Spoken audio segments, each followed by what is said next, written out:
invite à prendre votre Bible dans Matthieu 9 et nous allons lire les versets 37 à 38. Alors il dit à ses disciples, « La moisson est grande, mais il y a peu d'ouvriers. Priez donc le maître de la moisson d'envoyer des ouvriers dans sa moisson. » Amen.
Alors un jour, le chef vieillissant d'une tribu d'Amazonie décida de se trouver un remplaçant. Comme il n'y avait pas de fils pour lui succéder, il se dit qu'il prendrait le plus brave de ses guerriers, qu'il lui ferait épouser sa fille et que ce serait lui qui deviendrait son successeur. Mais voilà, comment est-ce qu'on peut déterminer quel est le plus brave des guerriers? Le pays étant en paix présentement, il n'y avait pas de guerre, donc il ne pouvait pas savoir lequel était le plus brave. Alors, il a décidé de les soumettre à une épreuve. Il a fait creuser un grand bassin. Il l'a fait remplir d'eau, et puis il l'a rempli de toutes sortes de créatures effrayantes qu'on pouvait trouver dans la jungle. Serpents, crocodiles, piranhas et toutes créatures grouillantes et rampantes peuplèrent bientôt le bassin. Il réunit ensuite tout le village et fit placer à une extrémité du bassin ses plus valeureux guerriers, les jeunes qui étaient les plus braves dans le village.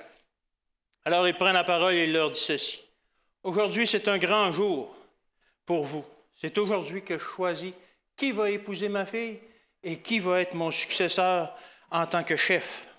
Le premier qui aura le courage de traverser le bassin sera celui que je choisirai. » Il avait à peine fini de parler qu'un des guerriers plongea dans le bassin en poussant un grand cri. Il avait à peine touché l'eau que déjà il nageait, pataugeait et courait pour traverser le bassin. En un temps record, il atteignit l'autre extrémité, puis il est sorti de l'eau comme une flèche. La foule était en délire. Le chef s'adressa alors à lui. « Bravo, lui dit-il. Jamais je n'aurais cru que quelqu'un pouvait traverser ce bassin aussi vite. Comme je l'ai dit, tu seras l'époux de ma fille et tu seras le futur chef de ce village. Est-ce que tu as quelque chose à dire à tous tes sujets? Tes futurs sujets? » Alors le jeune guerrier haletant dit, « J'aimerais savoir qui m'a poussé. »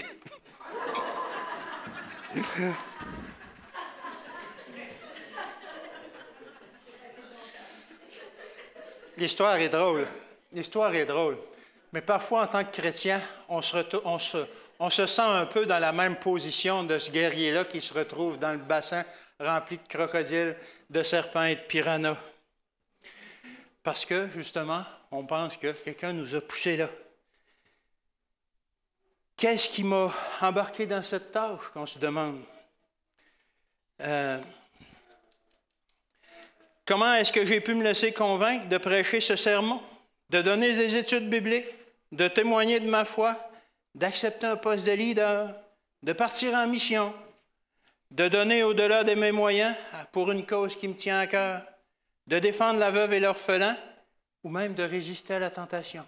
Parfois, on se trouve bien inapte pour faire ça et on se retrouve comme notre jeune guerrier en train de paniquer parce qu'on ne sait pas trop comment le faire. Comment vous sentez-vous? Vous vous sentez entouré de dangers? La peur vous submerge?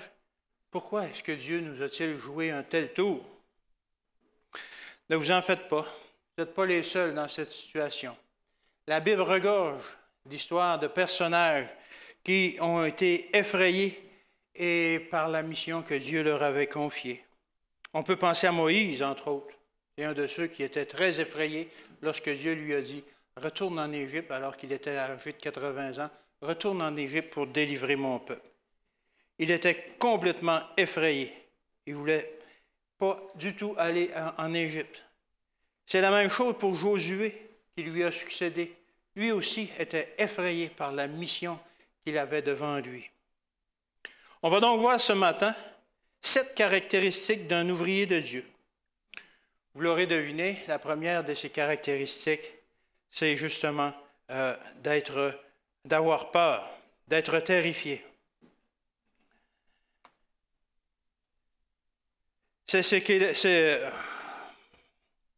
La première caractéristique d'un ouvrier de Dieu, c'est qu'il est terrifié. Josué, justement, l'un des grands leaders d'Israël, était apparemment lui aussi terrifié par l'ampleur de la mission qui lui était confiée. Moïse était mort et Dieu l'avait choisi pour être le nouveau leader qui conduirait le peuple. 4 fois dans le premier chapitre de Josué et 10 fois dans tout le livre de Josué, Dieu ou le peuple lui recommande d'être fort et courageux.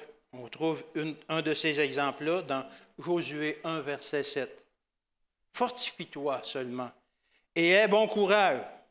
Dieu le pousse, justement. Sois fort, continue, vas-y.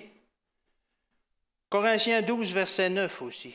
Ma grâce te suffit, car ma puissance s'accomplit dans la faiblesse. Il semble que Dieu fonctionne souvent de cette façon.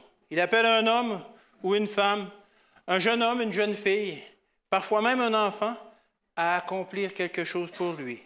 Chaque fois, ça semble une tâche insurmontable pour celui ou celle qui est appelé.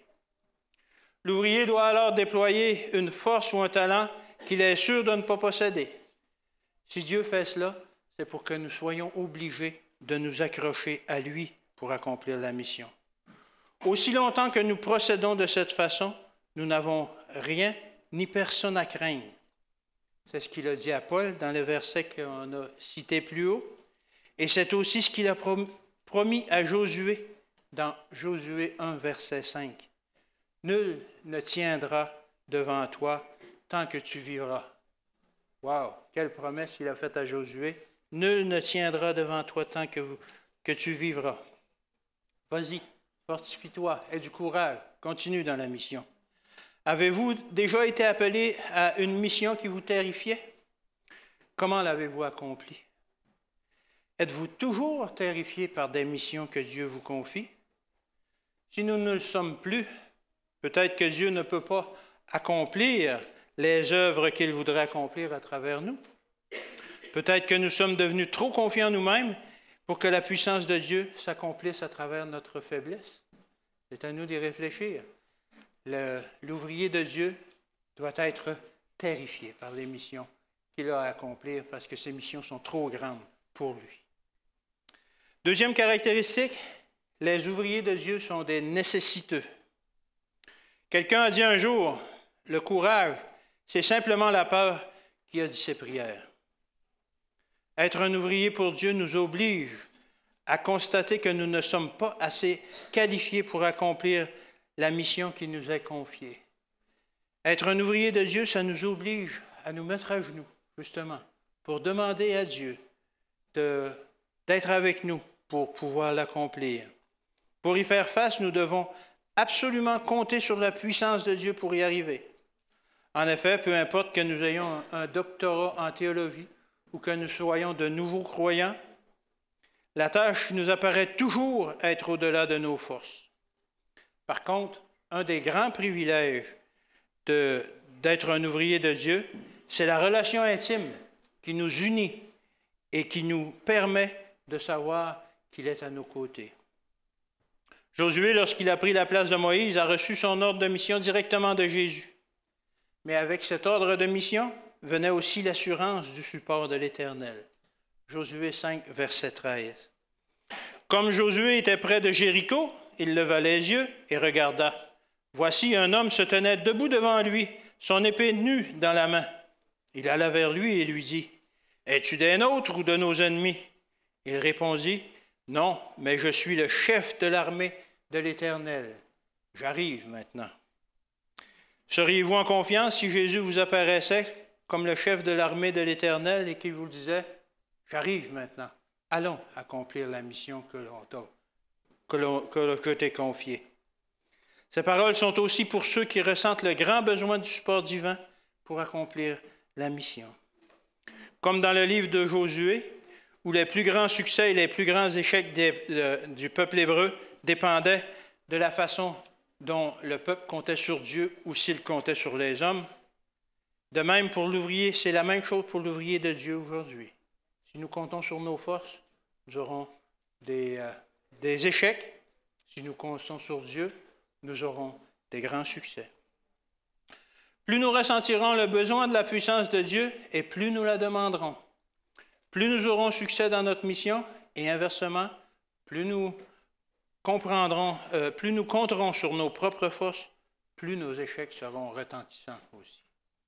Alors les ouvriers de Dieu sont des nécessiteux, ils nécessitent la présence de Dieu, sa puissance et sa force. Troisièmement, les ouvriers de Dieu sont armés. Heureusement, Dieu n'envoie jamais ses ouvriers sans leur avoir fait une promesse. Josué alla en mission avec la promesse que, on retrouve ça dans Josué 1, verset 5, « Nul ne tiendra devant toi tant que tu vivras. Je serai avec toi. Comme j'ai été avec Moïse, je ne te délaisserai point et je ne t'abandonnerai point. » Ce qui est merveilleux là-dedans, c'est que Dieu tient toujours ses promesses. S'il a fait la promesse, il va la tenir. Hébreux 6, verset 18. Hébreux 6, 18. Afin que, par deux choses immuables dans lesquelles il est impossible que Dieu mente, nous trouvions un puissant encouragement. Dieu ne ment pas. Alors, s'il a fait une promesse, il la tiendra. Et il nous a fait aussi personnellement une promesse. Matthieu 28, verset 20. Matthieu 28, 20. « Et voici, je suis avec vous tous les jours jusqu'à la fin du monde. » Dieu nous fait la promesse qu'il est avec nous présentement tous les jours jusqu'à la fin du monde. À la fin de sa vie, Josué a dit ceci. On trouve ça dans Josué 21 au verset 45. « De toutes les bonnes paroles que l'Éternel avait dites à la maison d'Israël, aucune ne resta sans effet, toutes s'accomplirent. » Josué a dit, Dieu ne lui a jamais menti. Tout ce qu'il lui a dit, ça s'est accompli. Dieu a toujours été avec lui. L'Éternel a tenu ses promesses pour Josué. Plus longtemps nous vivrons, plus nous nous impliquerons dans le service de Dieu, plus on va constater que l'Éternel tient encore ses paroles, ses promesses aujourd'hui. D'ailleurs, en tant qu'ouvrier de Dieu, vous avez sûrement plein d'histoires à raconter sur la façon dont Dieu a tenu ses promesses au cours de votre ministère. Pour ma part, j'ai été souvent surpris de voir comment Dieu me soutenait alors que j'avais à témoigner ou à préparer une prédication. L'inspiration venait toujours au bon moment, parfois tôt, parfois tard, mais toujours au moment opportun. Surtout que je réalisais que sans lui, je n'arriverais à rien. Surtout quand on est devant une page blanche et puis qu'on ne trouve rien, lorsqu'on se confie à Dieu, c'est là qu'il se manifeste. D'ailleurs, encore aujourd'hui, le verset qu'on a lu dans la préparation, ça allait très bien avec mon sujet. C'était dans 2 Corinthiens 12, versets 8 et 9, « Ma puissance s'accomplit dans la faiblesse. » Alors, c'est parfait pour l'ouvrier de Dieu. Dieu nous fait voir des choses comme ça. Dieu fait adonner les choses comme ça la plupart du temps. L'histoire des enfants, l'école du sabbat et la prédication.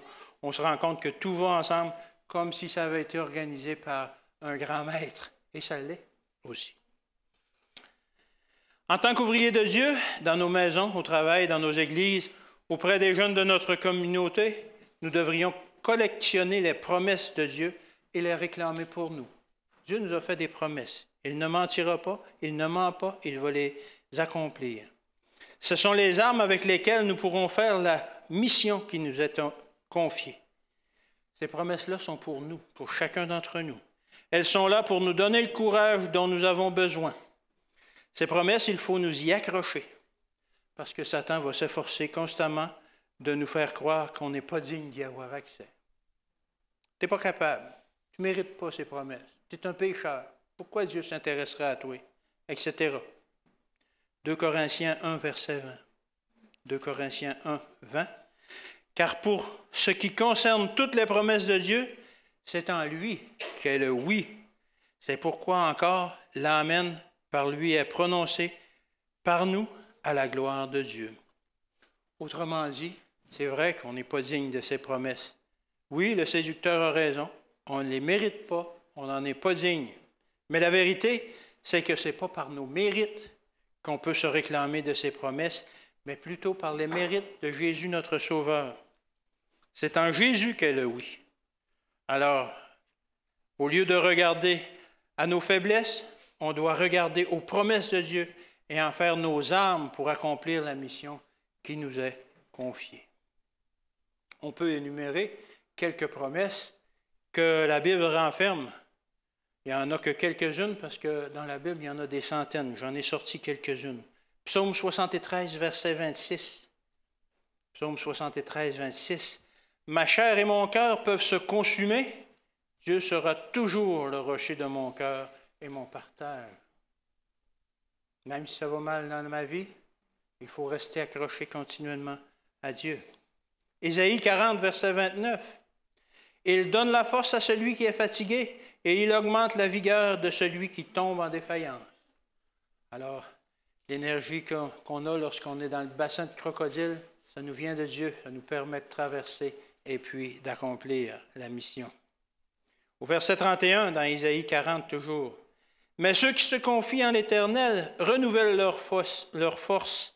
Ils prennent le vol comme les aigles. Ils courent et ne se lassent point. Ils marchent et ne se fatiguent point. » Alors l'énergie qu'on a besoin, les connaissances, tout ça nous vient de Dieu.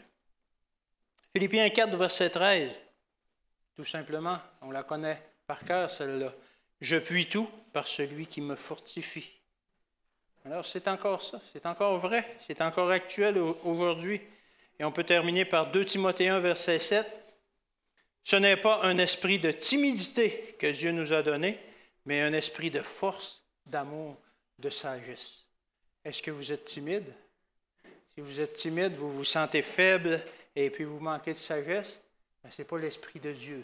L'Esprit de Dieu qu'il veut nous donner, qu'il nous a donné, c'est un esprit de force pour témoigner, d'amour pour les gens qui nous entourent et de sagesse pour bien diriger notre vie et conseiller les autres autour de nous.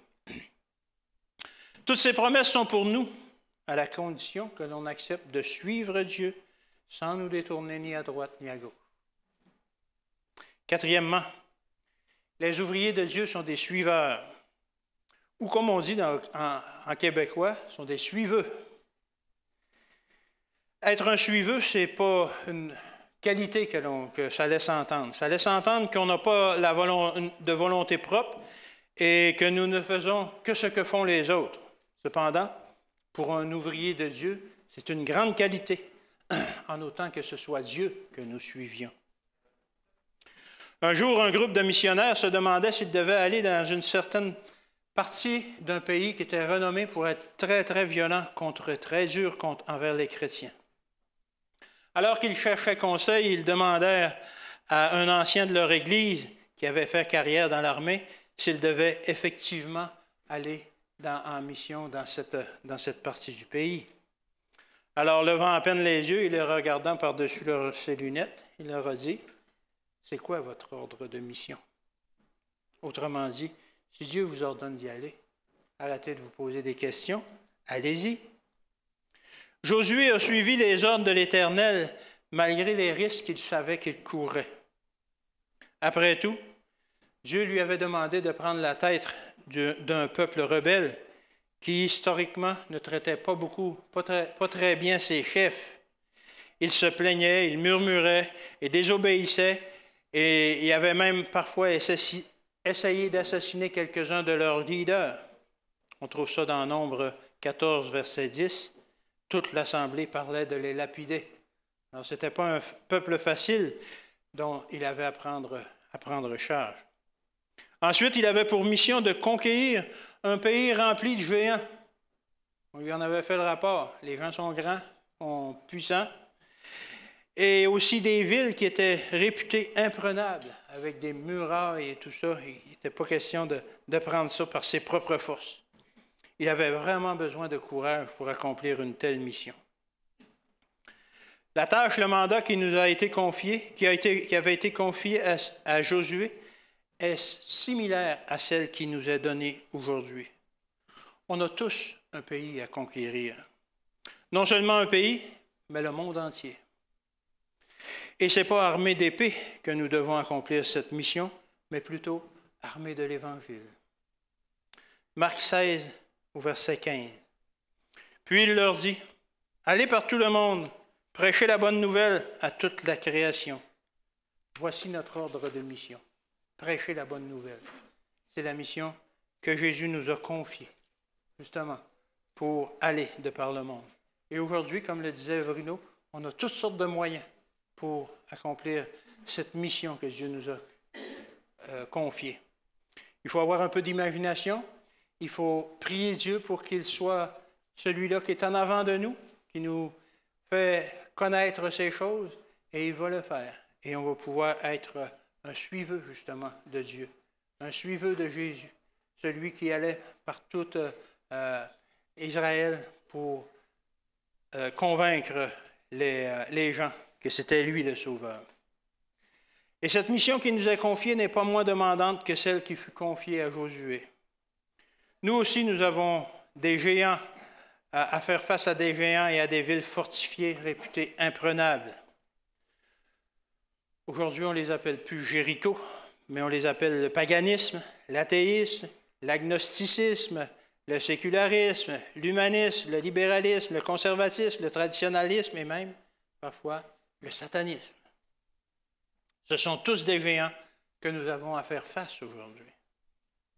Mais contrairement aux missionnaires cités plus haut, nous ne devons pas voir la situation selon les peurs qui nous habitent, mais plutôt selon l'ordre de mission que Dieu nous a donné. Allez de par le monde. Allez de par le monde. Dieu est capable de nous protéger et surtout d'ouvrir des portes pour laisser entrer l'Évangile dans des cœurs réputés imprenables. Nous n'avons qu'à accomplir la mission. Dieu a promis à Josué qu'il serait avec lui s'il restait ferme. De même, Dieu nous promet d'être aussi avec nous et de nous accorder du succès dans notre mission si nous acceptons de le suivre. Josué 1, verset 7. Encore une fois, « Fortifie-toi seulement et aie bon courage, en agissant fidèlement selon toute la loi de Moïse, mon serviteur, toute la loi que Moïse, mon serviteur, t'a prescrite.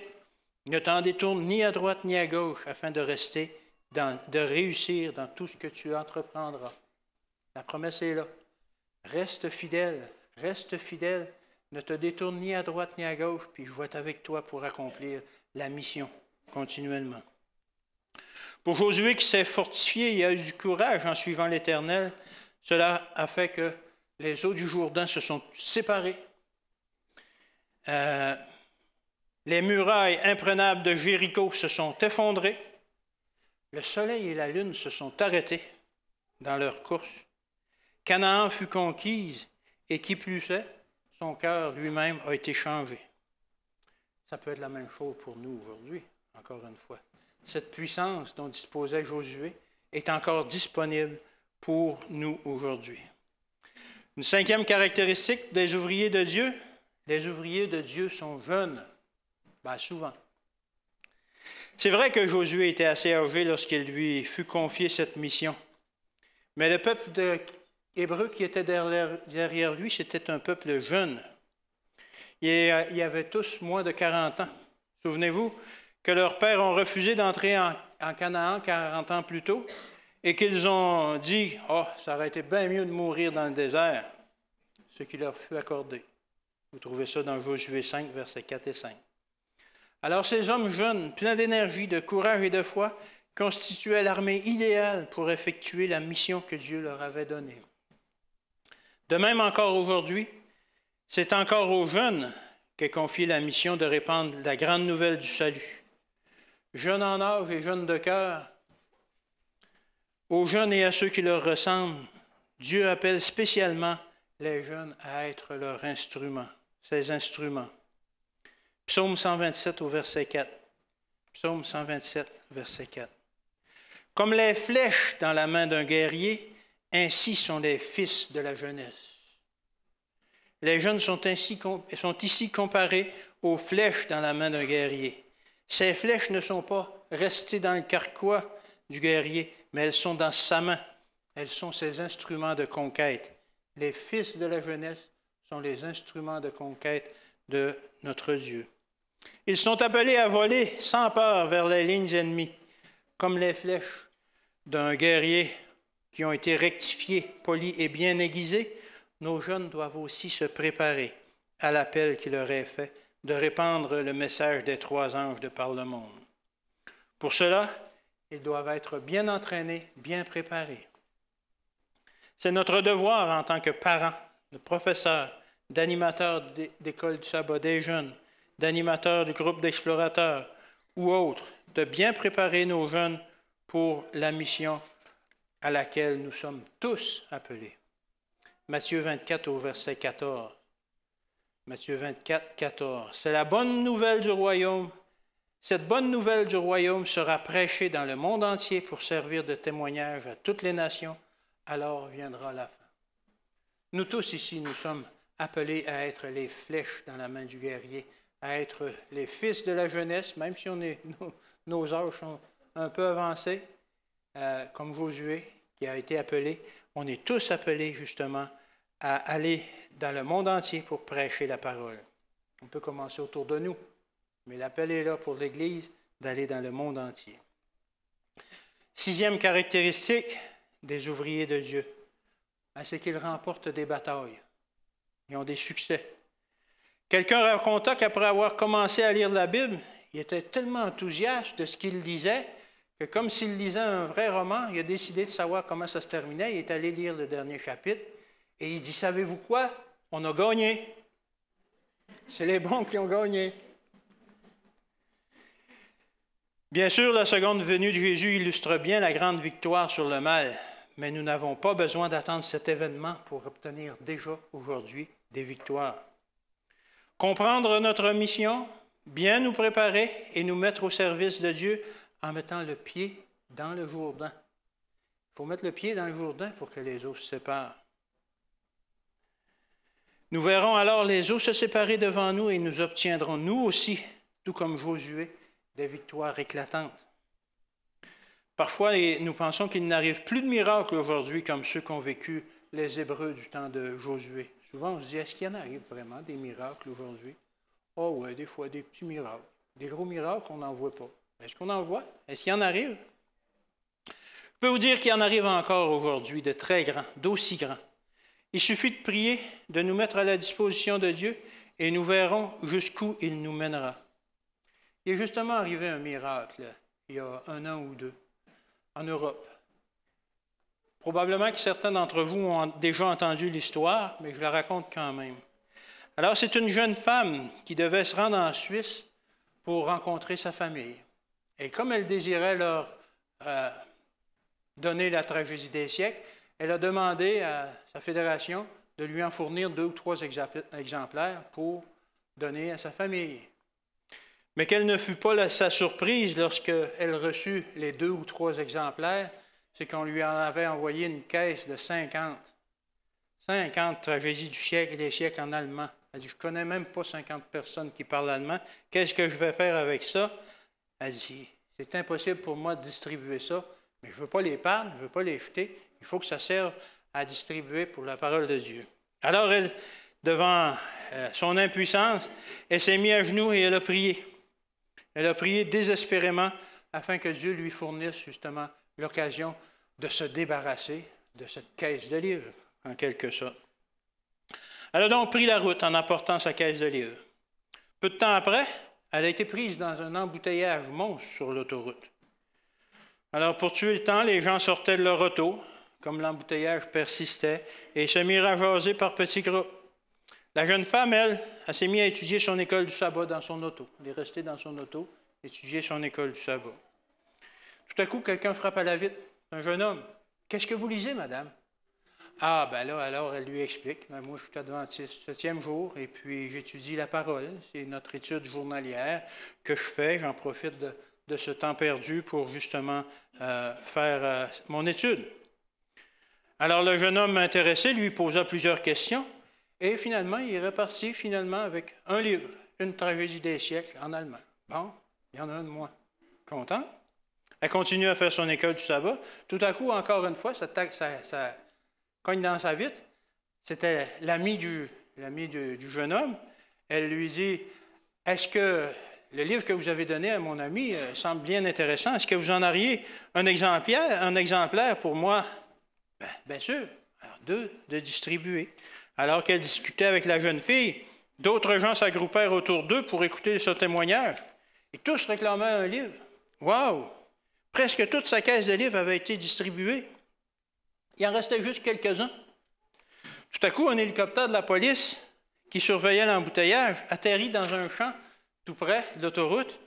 Et nous avons vu un attroupement, dit le pilote. Est-ce qu'il y a des blessés? Non, il n'y a pas de blessés. Alors, apprenant ce qui avait causé l'attroupement, les 3 membres d'équipage réclamèrent aussi leur copie. Toute la caisse avait été distribuée. C'est arrivé vrai, cela. C'est arrivé vrai. Et le pasteur, quand j'ai discuté avec lui de cette histoire-là, m'a dit, je connais l'endroit où c'est arrivé. Je connais l'autoroute où c'est arrivé. Alors, toute la caisse avait été distribuée.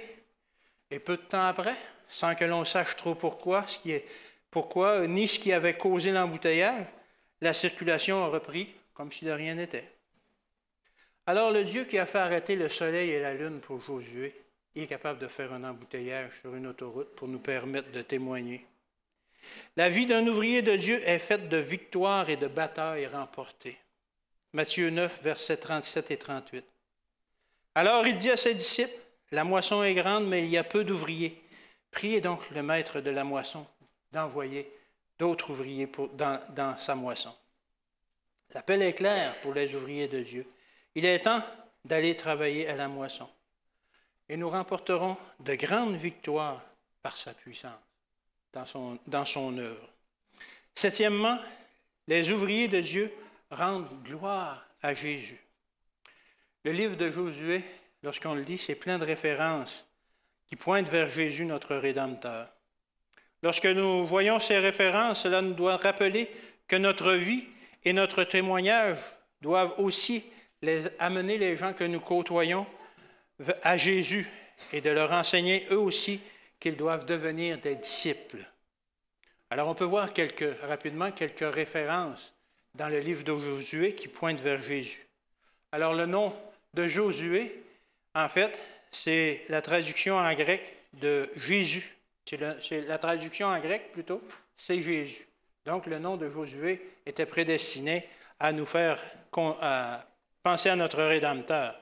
Et tout comme Josué était chargé de conduire le peuple dans la terre promise, Jésus conduira aussi bientôt son peuple dans la Canaan céleste, où ils trouveront du repos. 2e, la corde écarlate fixée au barreau de la fenêtre de Rahab, ce qui lui a permis d'être sauvé du massacre de Jéricho, nous rappelle le sang écarlate de Jésus qui a été versé à la croix et nous permet aussi d'accéder à la vie éternelle. Selon Ellen White, dans son livre « Patriarches et prophètes », page 487-488, le commandant de l'armée de l'Éternel était bel et bien Jésus. C'est lui qui suivait Josué et qui les a menés de victoire en victoire.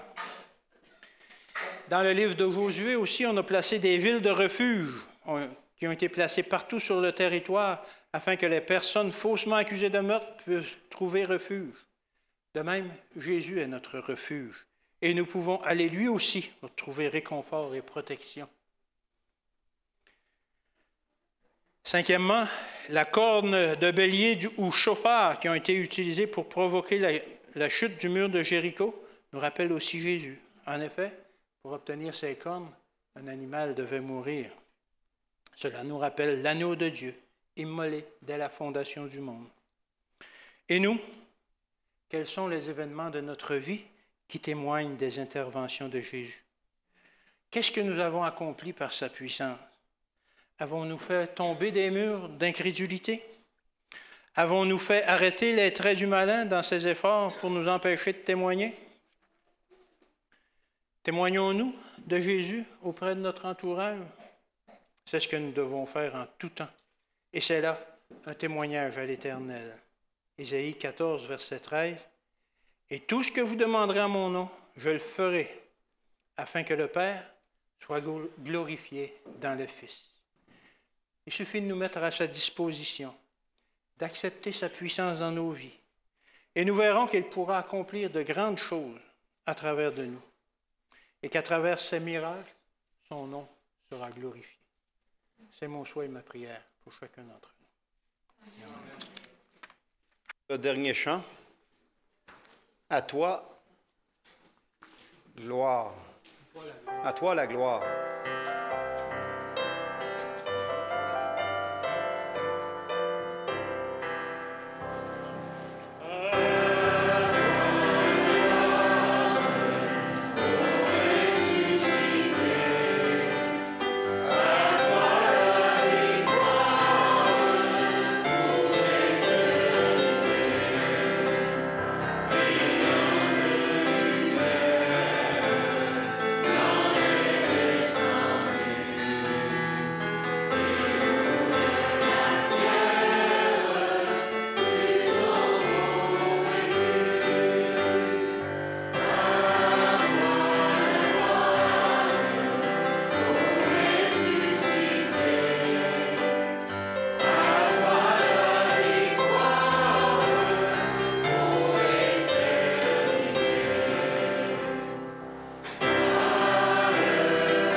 Spécialement pour Myriam Ballet, qui est en train de donner naissance à un nouvel être que on espère que tu lui donneras la sagesse de le conduire vers toi.